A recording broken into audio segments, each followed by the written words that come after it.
Harvard's President Claudine Gay will keep her job, despite calls for her to resign over rising anti-Semitism on campus. The news coming after UPenn's president announced her resignation over the weekend. The two leaders facing similar fire for their performance at a congressional hearing last week. Gay has since apologized for her answers. Calling for the genocide of Jews violates Harvard Code of Conduct, correct?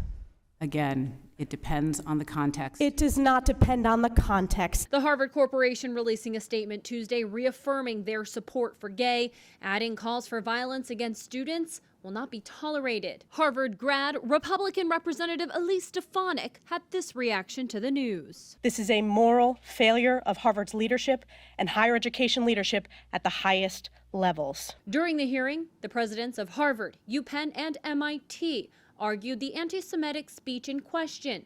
Calls for intifada and chanting from the river to the sea fell under the protection of free speech. Nico Perino with the Foundation for Individual Rights and Expression says it's a valid argument. Intifada, from the river to the sea, on their own constitute protected expression.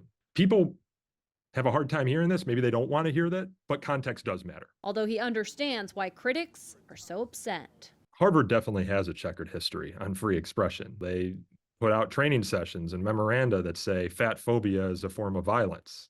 And then when you have a lawmaker asking them whether calls for genocide are protected speech on college campuses, and they say, well, context matters, you can see how people would be frustrated. Harvard ranked dead last for the 2024 free speech rankings by the Foundation for Individual Rights and Expression. In Washington, I'm Kayla Gaskins.